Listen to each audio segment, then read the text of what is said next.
Good morning dear students, welcome to ESK concepts class. आज अपन इसके चैप्टर फिफ्थ अपना जो चल रहा है क्लास 10th का, उसका अपन सेकंड पार्ट देखेंगे। मीन्स 5.1 एक्सरसाइज स्टार्ट करेंगे। जितनी इसमें हो पाएगी उतनी कवर करेंगे, बाद की आगे वाले में देखेंगे।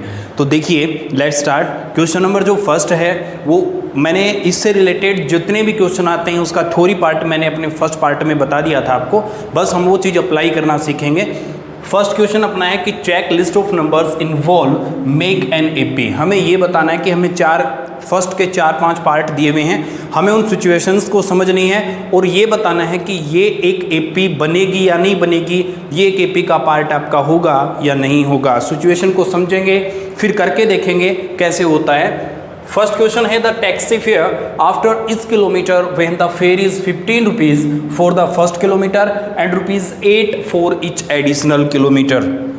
सीधी सी बात यह है कि जहां हमें ये लगेगा कि आगे वाले जितने भी नंबर्स आ रहे हैं, जितने भी नंबर्स आगे वाले आ रहे हैं वो सेम प्रोसेस से आने चाहिए। मीन्स यहाँ जो डिफरेंस डी है वो सेम आना चाहिए, तब तो अपन यस बोल देंगे, वरना नो। यानी कि अपन इसको रिलेट टू एपी से रिलेट करते हैं। बोला गया है कि टैक्सी फेयर, टैक्सी का जो किराया है each kilometre when the fare is 15 rupees for the first kilometre. जब अपन उस टैक्सी को पहले किलोमीटर लेके जाते हैं, 1 किलोमीटर लेके जाएंगे तो उससे वो 15 रुपये लेता है। यानी फर्स्ट किलोमीटर, यानी कि जिसको अपन ए बोलते हैं, वो अपना 15 रुपये। यानी कोई भी टैक्सी है अगर अपन उसको 1 किलोमीटर लेके जाएंगे तो वो 15 रुपये लेता है। After that ₹8 for each additional kilometre, और उसके बाद वो 8 रुपये बढ़ा देता है हर एडिशनल किलोमीटर के लिए। तो छोटी सी चीज़ है। देखिए बेटा, अगर अपन उसको 2 किलोमीटर लेके जाते हैं तो वो कितने रुपए लेगा, यानी कि अगर सेकंड किलोमीटर या 2 किलोमीटर अपन बोल सकते हैं, अगर इसको अपन 2 किलोमीटर लेके जाएंगे देन 15 रुपये तो लेगा पहले किलोमीटर के, और 8 रुपये आगे के यानी 23 हो जाएगा। अगर अपन उसको 3 किलोमीटर लेके जाएंगे टैक्सी को, देन पहले 15 रुपये पहले के, 8 रुपये दूसरे के, फिर 8 रुपये, यानी कि कितना हो गया 31 रुपीज हो गए, है ना। तो यानी कि जब अपन उसको जैसे जैसे अपन नंबर चेंज कर रहे हैं, नंबर आगे बढ़ा रहे हैं, देन अपना ये वाली चीज़ भी बढ़ रही है। अगर अपन इसको ऐसे लिख सकते हैं कि पहले 15 है ना। देखिए बेटा, ये ए था, अगर अपन इसको देखो a plus D plus D यानी a प्लस 2d, यानी पहले 15 रुपये, फिर 23, फिर 31, ऐसे करके देख लेते हैं कि एपी बन रही है कि नहीं बन रही। तो इसमें a कुछ भी हो सकता है। 23 माइनस 15 इज 8, 31 माइनस 23 इज 8, यानी d हर बार आपका सेम आ रहा है ना, डी सेम आ रहा है। तो अपन ये बोल सकते हैं कि यस, ये एपी को फॉलो करती है, यानी कि इसमें in this situation is AP, मतलब कि ये एपी में है। क्यों इस तरीके से करते हैं। तो सेकंड देखते हैं।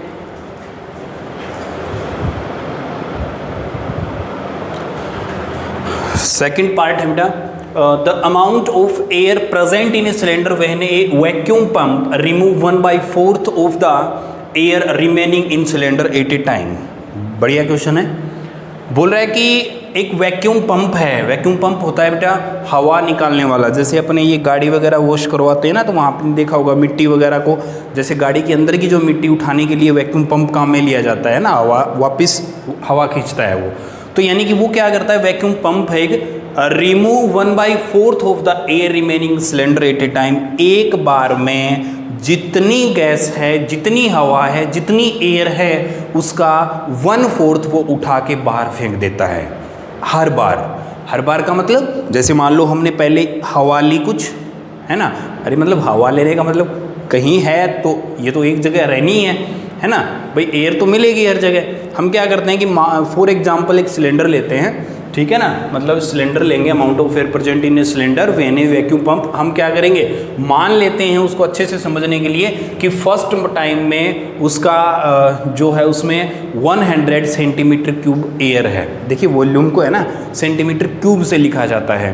फॉर एग्जाम्पल चलो इतना सा बता देते हैं कि मान लो हमने किस टाइप से सिलेंडर लिया, खुला सिलेंडर मतलब बंद होता है, चलो बंद कर ही देते हैं। आप ये सोचोगे कि ऐसे हवा कैसे रुकेगी, क्यों, ऐसे मान लो कुछ भी है इसमें बेटा, एक बार ये मान लेते हैं कि 100 सेंटीमीटर क्यूब अपने पहले फिल कर ली। फिर ठीक है, यहाँ वैक्यूम पंप पाइप लगाया, जैसे ही पाइप लगाया एक झटके के साथ 1/4 उसने बाहर खींच ली, है ना। तो कितनी बची फिर, देखो फर्स्ट टाइम यानी जिसको अपन ए बोलते हैं, स्टार्टिंग के अंदर जो हुई अपनी 1000 सेंटीमीटर क्यूब, ठीक है ना। उसके बाद अगर हम इसको निकालते हैं देन 1/4 बाहर आएगी, यानी 1/4 of 100 means 1/4 into 100 25 centimetre cube उसने बाहर निकाल के फेंक दी। तो कितनी बची अब, रिमेनिंग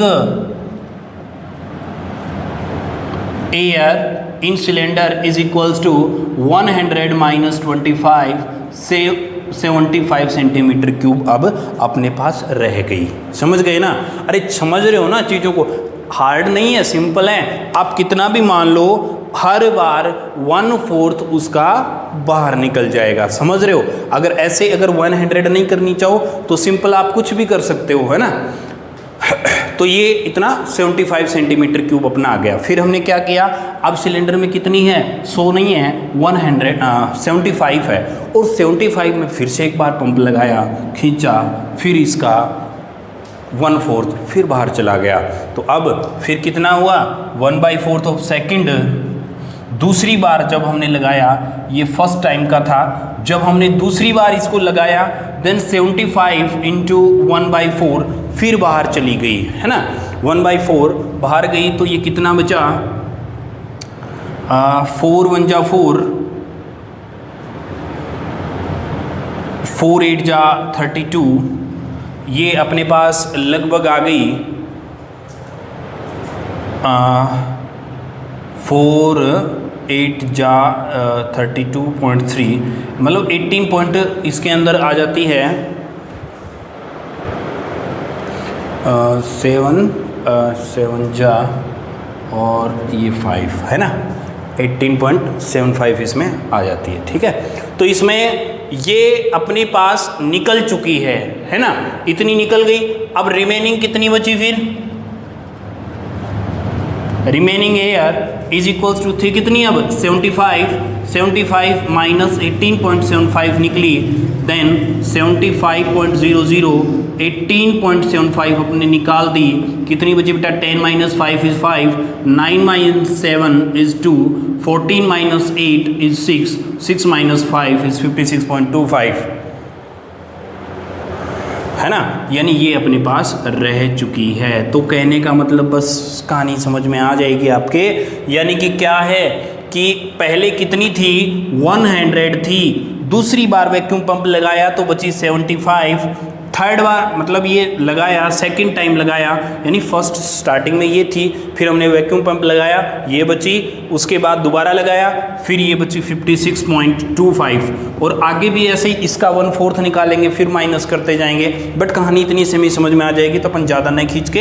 तो यहाँ क्या बना बेटा, ये अगर AP चेक कर रहे हैं कि ये AP बनी या नहीं बनी, देन A इज़ 100, D यहाँ पहले वाले में कितनी है, 75 माइनस 100 यानी 25 माइनस हुई, सेकंड वाले में 56.25, 75 माइनस या माइनस 75 एक ही बात है ना। तो इसको माइनस कैसे करेंगे, 75 माइनस 75 ये आ जाएगी लगभग, अगर अपने पास इसमें से चाहे माइनस करो तो माइनस कर लो, 75 कितनी रहेगी, 75 00 56.25, 10 minus 5 is 5, 9 minus 2 is 7, 14 minus 6 is 8, क्यों? यानी कि अब की बार भाई सीधी सी बात है, यही तो है भाई, इसमें से ये माइनस किया तो ये चीज़ वापस आनी है ना। तो यानी कि अपने पास रह गया, सीधी सी बात है, अब की बार 18.75 आ रहा है। यहीं से आप कर सकते थे, कोई बात नहीं है। तो ये पहला डी ये आया, दूसरा डी ये आया, D1 is not equals to D2, then it is not in AP। AP में ये नहीं होगी, तो इसमें नो आ जाएगा बेटा कि ये सिचुएशन में AP अपन नहीं बना सकते हैं, ठीक है ना। यानी कि आप ऐसे ना समझो तो कैसे भी कर लो, चाहे मान लो 64 मान लिया आपने कि भाई पहले अपन ने 64 मान लिया यहाँ पे, फिर इसका 1/4 कम किया, मतलब जैसा आपको अच्छा लगे कोई भी एक नंबर मान लो। x मान के भी अपन कर सकते हैं कि भाई पहले x मान लिया, फिर उसका 1/4 x/4 आया, फिर माइनस कितना किया तो 3x/4 रह गई, फिर उसका किया, कैसे भी कर सकते हैं। हमें सिचुएशंस को समझना है, इस तरीके से ये बचेगी, इसलिए AP में नहीं है, ठीक है ना।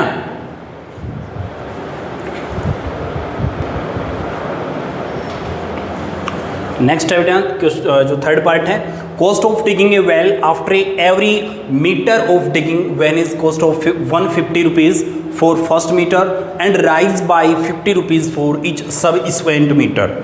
कह रहा है कि एक कुआ है, कोई एक है ना, वेल और डिगिंग, एक कुआ खुदाई मतलब मिट्टी खोदी जा रही है, निकाली जा रही है। तो ये बोल रहा है कि इस टाइप से कुआ है, छोटा सा कुआ है, चिन्ना सा कुआ है अपना ना, उसमें ये बोल रहा है कि when is cost for 154 first metre, कि पहला जब 1 मीटर जब इन्होंने ऐसे ऊपर से है ना, ऊपर से खोदेगा बेटा, यहाँ से लेके यहाँ तक पहले मीटर के लिए उन्होंने 150 रुपये लिए स्टार्टिंग की तब, है ना।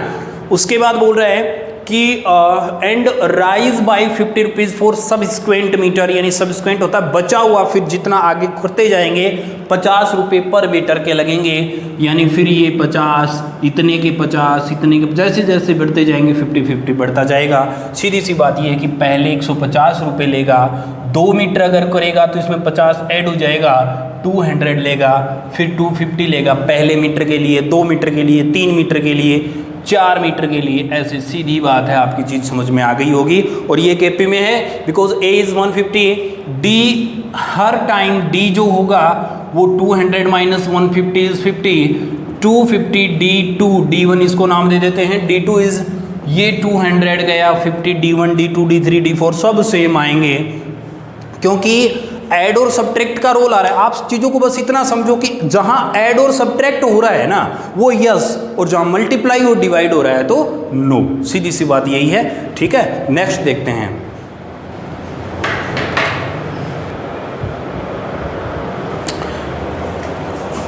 पार्ट 4 इज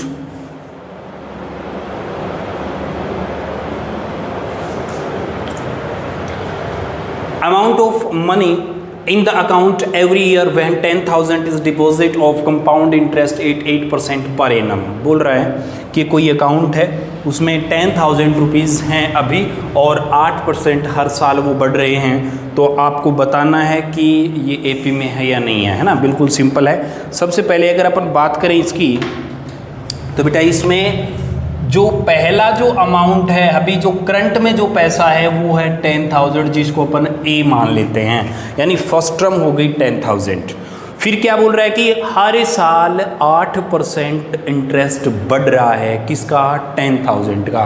तो सबसे पहले अपन निकालते हैं कि 8% कितना बढ़ा। पहले देखो ये तो है ही उसके खाते में, अभी तो है 10,000 रुपये तो हैं। अपन ये देखेंगे कि उसमें बढ़ेगा कितना। इम्पोर्टेंट पार्ट है कि वो उसके अंदर बढ़ाता कितना है। तो सबसे पहले अपन इसका 8% निकालते हैं। इंटरेस्ट जो आया वो आया बेटा 8% ऑफ 10,000।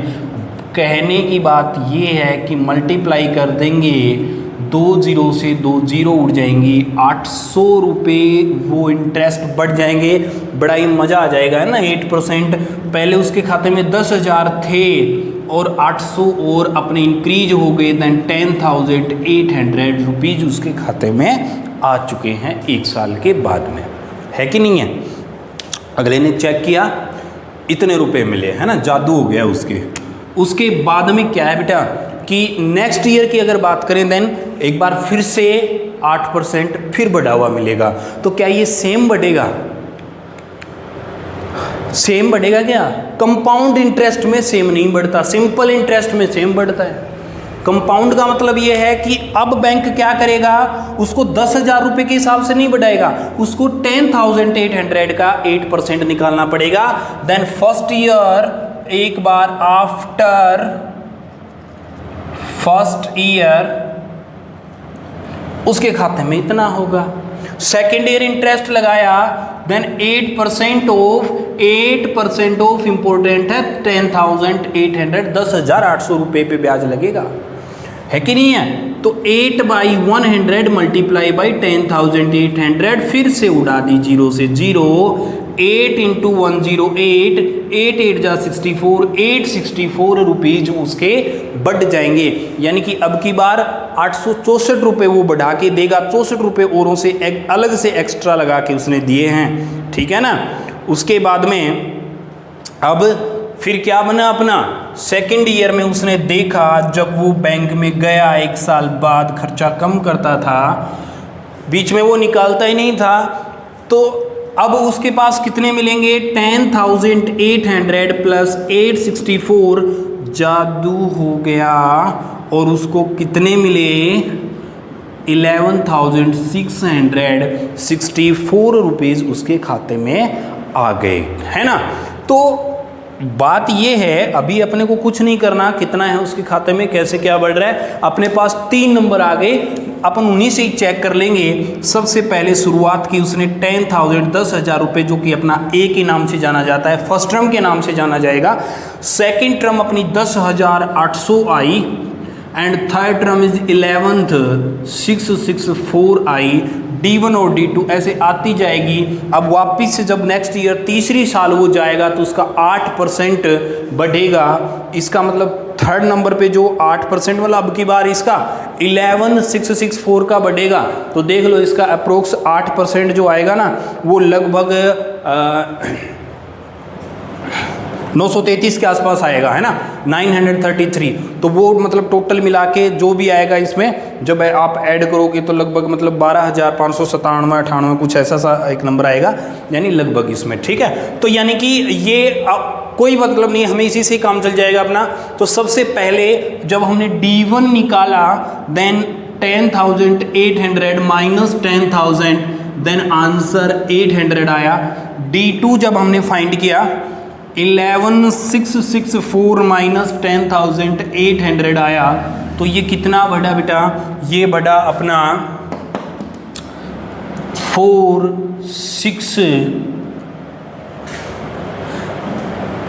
16 माइनस 8 इज 8, यानी कि जो भी आया अपना 864। देख लो ना, अरे D1 D2 सेम है क्या, नहीं है ना, बस ये चीज़ तो बतानी थी, नहीं है, then it is not an AP, AP में नहीं है, ठीक है ना, it is not an AP. इस तरीके से अपना फर्स्ट क्वेश्चन हो गया। सीधी सी बात है, जब ऐसे क्वेश्चन आपको आए तो एक बार थोड़ा सा ठंडा माइंड करके ये सोचना है कि अगर हम जो चीज़ें एक नंबर फिक्स ले रहे हैं, आफ्टर दैट जब उसको ऐड या सब्ट्रैक्ट कर रहे हैं, अगर सिचुएशन ऐसी है जिसमें ऐड और सब्ट्रैक्ट कर रहे हैं तो यस आ जाएगा। और अगर मल्टीप्लाई या डिवाइड, जैसे इसके अंदर हर बार क्या कर रहे हैं अपन, इसका मल्टीप्लाई कर रहे हैं, हर बार 8% बढ़ रहा है, अमाउंट बढ़ता जा रहा है, उसका इंटरेस्ट बढ़ता जा रहा है, इसका आंसर ये एपी में नहीं है, ठीक है ना। देन फर्स्ट जो आपको बताया फर्स्ट क्वेश्चन, ये अपना कंप्लीट हो चुका है। सेकंड देखते हैं।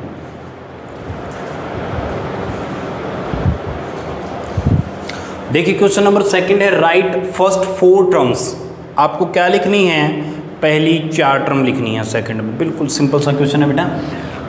फर्स्ट 4 टर्म, जिसमें आपको फर्स्ट टर्म ए दे रखी है और डी दे रखी है, और आपको क्या निकालनी है, पहली 4 टर्म निकालनी है। वैसे तो बाई फॉर्मूला भी आप कर सकते हो कि होता क्या है, जैसे मैंने आपको बताया था कि एपी जो होती है ना बेटा, वो ए, फिर ए प्लस डी, ए प्लस 2d, ए प्लस 3d, ए प्लस 4d ऐसे होती है। हमें इन 4 से काम चल जाएगा, a प्लस 4d तक काम करेंगे तो अपना काम बन जाएगा, ठीक है। और या फिर अगर सीधा सा मतलब ये होता है कि भाई पहली टर्म 10 है, फिर d डिफरेंस 10 है, तो 10 अगली टर्म कैसे आती है, यानी एक रूल क्या है, प्लस 10 है। सेकंड आ जाएगा बेटा 10 प्लस 10 20। तीसरी टर्म आ जाएगी, यानी ये a1, a2, a3, 10 प्लस 10 तो था ही, फिर प्लस 10 कर दिया, यानी कि 30। a4 is 10 plus 10 plus 10 plus 10 is 40. a5 10 plus 10 plus 10 plus 10 plus 10 कितना आ गया 50। या फिर आप सीधा यहाँ भी कर सकते हो। मज़ेदार ये है, इसमें टाइम नहीं लगता। a प्लस डी यानी 10 प्लस 2 20, फिर 10 plus 20 30, 10 plus 30 is 40, 10 plus 40 is 50। इस तरीके से अपने को AP बना सकते हैं, ऐसे बना लेना आप। ओके, उसके बाद में सेकंड है a is -2 d is 0। d जब 0 हो तो AP हो सकती है ना। सरप्राइज मत होना, सेम नंबर भी एक AP होती है। मैं कह रहा हूँ कि जैसे मान लो गर्मी बहुत है बेटा, है ना। तो देखो इसमें d जैसे 2 प्लस 2 प्लस 2 प्लस 2 प्लस 2, यहाँ d 0 है, ये भी एक AP में ही आएगी। ओके, यानी कि अपन सीधा सा ऐसे कर लेते हैं, जैसे a इज -2, ये फिर -2 plus 0, -2 plus 2 into 0, -2 plus 3 into 0 and -2 plus 4 into 0 means -2, ये भी -2, ये 0 के साथ बैठोगे तो 0 हो जाओगे। सुना है क्या? यानी कि 0 किसी के साथ चाहे तो 0 को डिवाइड कर दो, चाहे 0 को मल्टीप्लाई कर दो, खतरनाक होता है। ये 0 बना देता है, -2 फिर -2 फिर -2, इस टाइप से ऐसा ये एक AP बन जाएगी। ठीक है, ये आपका सेकंड पार्ट हो गया। थर्ड वाले में जैसे A4 D -3 है, तो पहला जो आएगा, अलग अलग कैसे भी कर लो चाहे बेटा, A इज़ 4, कन्फ्यूज नहीं होना है, रटनी नहीं है चीज़ों को, जैसा आपका मन करे। जैसे ऐसे लिखो तो ऐसे लिख दो कि second term A2 is A plus D, मतलब 4। किस्मत अपनी ऐसी है कि D -3 आ गया, -3 1 आ गया। A3 जो आया वो कितना आया, we know A plus 2D, A is 4 -2 into 3, D जो है ना वो -3 है कि नहीं है। तो इसमें बेटा आ जाएगा आपका 4 - 6 यानी कि -2। A4 is we know A plus 3D, देखो इससे कम होता है, 4 है तो यहाँ 3 आ जाएगा। A इज़ 4 प्लस यानी कि माइनस का, तो मैं पहले से ही माइनस लेके चल रहा हूँ, टेंशन मत लेना आप, है ना, बिल्कुल भी टेंशन मत लेना। 4 - 9 वी नो -5, बड़े में से छोटा माइनस करते हैं, साइन वो आता है जो बड़े के हो, है ना। A5, अरे वैसे तो 4 टर्म फाइंड आउट करनी थी, बट मैं इसके अलावा 4 कर रहा हूँ, ठीक है ना। A5 यानी we know A plus 4D, A is 4 - 4 into D is -3, 4 - 12 is -8, means AP लिख दो बेटा, इंटेलिजेंट हो आप। 4 1 -2 -5 -8 ऐसे करते करते AP बना डालेंगे। ओके, समझ में आया कि नहीं आया?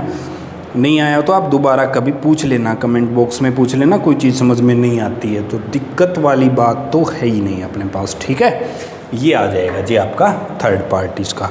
ओके, चलो अगला भी देख लेते हैं। वैसे इसमें कुछ ज़्यादा है नहीं बताने लायक। फोर्थ में A - 1D बताऊँ क्या, या फिर आप कर लो क्या कि बताना चाहिए कि नहीं बताना चाहिए? चलो बता ही देते हैं बेटा, 2 पार्ट और क्या छोड़ते हैं ना, लगातार सारे ही करवा देते हैं। चलो भाई देखो,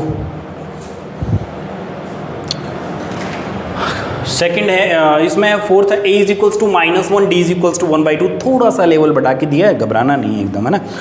पहली बात तो आपको कैलकुलेशन यानी कि जो सिंप्लीफिकेशन वाले क्वेश्चन आते हैं, ऐड सब्ट्रैक्ट कैसे करते हैं, ये सब चीज़ें बेटा अगर आती हैं ना तो कोई इशू नहीं है, चुटकियों में कर दोगे आप, है ना।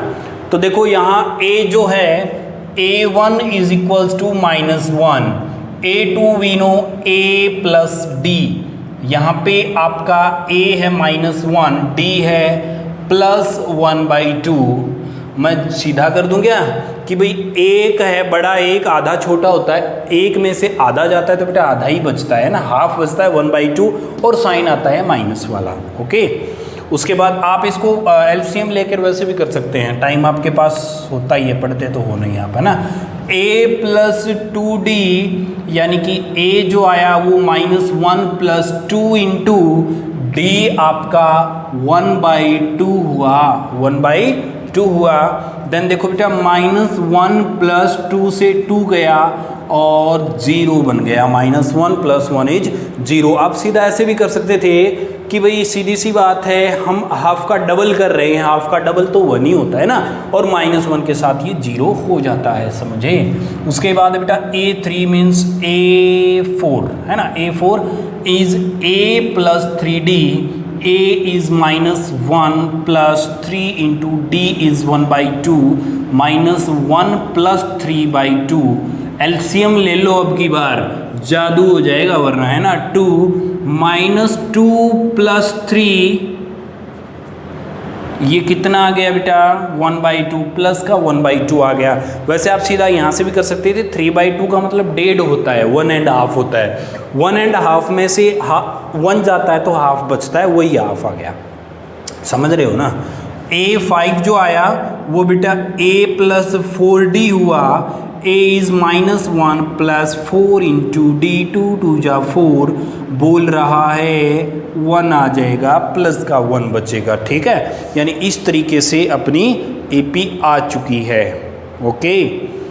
यानी कि क्या आया, माइनस AP बना दो AP -1/2, फिर 0, फिर 1/2, फिर 1, ऐसे करते करते खींच देंगे काम, ठीक है। उसके बाद बेटा अपना 5th वाला इंपॉर्टेंट, लगने में थोड़ा सा खतरनाक सा लग रहा है बट है नहीं, है ना। A इज -1.25, D इज, बस सिस्टम से करते जाओ, ऐसे तरीके से करते जाओगे तो आपका गलत नहीं होगा। अच्छे से रखो, अच्छे से लिखो, कॉमन सेंस यूज करो, ठीक है। सर कॉमन सेंस तो है ही नहीं हमारे पास, है नहीं है तो भाई क्या बताएं अब। चलो देखते हैं, लास्ट है इसका 5th जो होगा वो A इज -1.25, यानी A आया, A1 is equals to A यानी -1.25, then A2 is equals to A plus D, A is -1.25, D is -0.25, है ना। -1.25 -0.25, डिफरेंस जो है वो माइनस का है। और देखिए बेटा विनो, माइनस माइनस माइनस ही रहते हैं एडिशन में, देखो एक जैसे, अरे बड़े में से छोटा माइनस नहीं करना। अब की बार ये भी माइनस का, ये भी माइनस का, एक ही कैटेगरी के बच्चे, ये भी बुरा, ये भी बुरा, टोटल कितने बुरे। देन इसका आ जाएगा -1.50 is our A2। Second term जो आई आपकी वो ये आ चुकी है, ठीक है ना। उसके बाद है आपका A3 मीन्स A तो वही -1, लिखो रे लिखो लिखो, A plus 2D, A -1.25 plus 2 into D जो है वो बेटा माइनस का 0.25 है, -1.25, ये माइनस यहाँ आके यहाँ आ जाएगा, 0.25 मल्टीप्लाई बाई 2, 25 2 जा 50, 0.50। जब अपन इसको माइनस माइनस एक जैसे हैं ऐड करेंगे तो बेटा ये आ जाएगा -1.75 आ जाएगा, समझे कि नहीं समझे। A4 जो आया वो A प्लस 3D होता है, A is -1 plus 3 into D -0.25 है, माइनस का 1, माइनस बाहर निकल के इसको माइनस बना देगा, ये बेटा आ जाएगा आपका ये -1.25 है ना, ये -1.25 ये बेटा ये माइनस यहाँ आया 325 3 जा 0.75 है ना, 25 3 जा 75 होते हैं ना, इस तरीके से हमने किया, दोनों एक जैसे हुए, माइनस का अपना 2.00 यानी -2 हमने इसको बना दिया, -2 आ जाएगा इसका, ठीक है। उसके बाद में है आप ए फिफ्थ अगर निकालना चाहो then A5 we know A+4D निकालना क्या चाहो निकालनी ही पड़ेगी, आपको निकालनी है।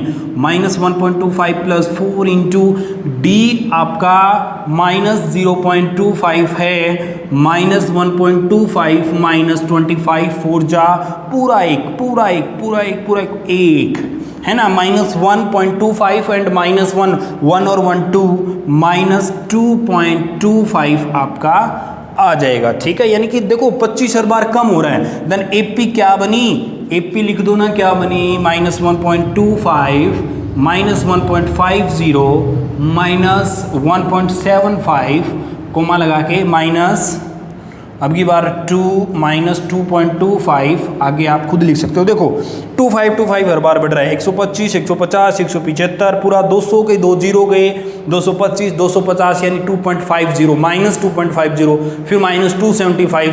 कहानी समझ में आती जाएगी और कितने भी कर सकते हैं। अपने पास यहाँ पे 4 करने थे इसलिए मैंने 4 ही किए हैं। ठीक है, तो बेटा इस पार्ट में अपन इतने ही क्वेश्चन कर पाएंगे। ठीक है ना, first and second question 5.1 exercise का कंप्लीट हो चुका है। साथ साथ में आपको भी ये सोल्व करते जाना है। ठीक है, ताकि आपके ये चीज़ें समझ में अच्छे से आ जाए। अब नेक्स्ट क्वेश्चन जो आपका क्वेश्चन नंबर 3 है वो अपन नेक्स्ट पार्ट में देखेंगे। Thank you all.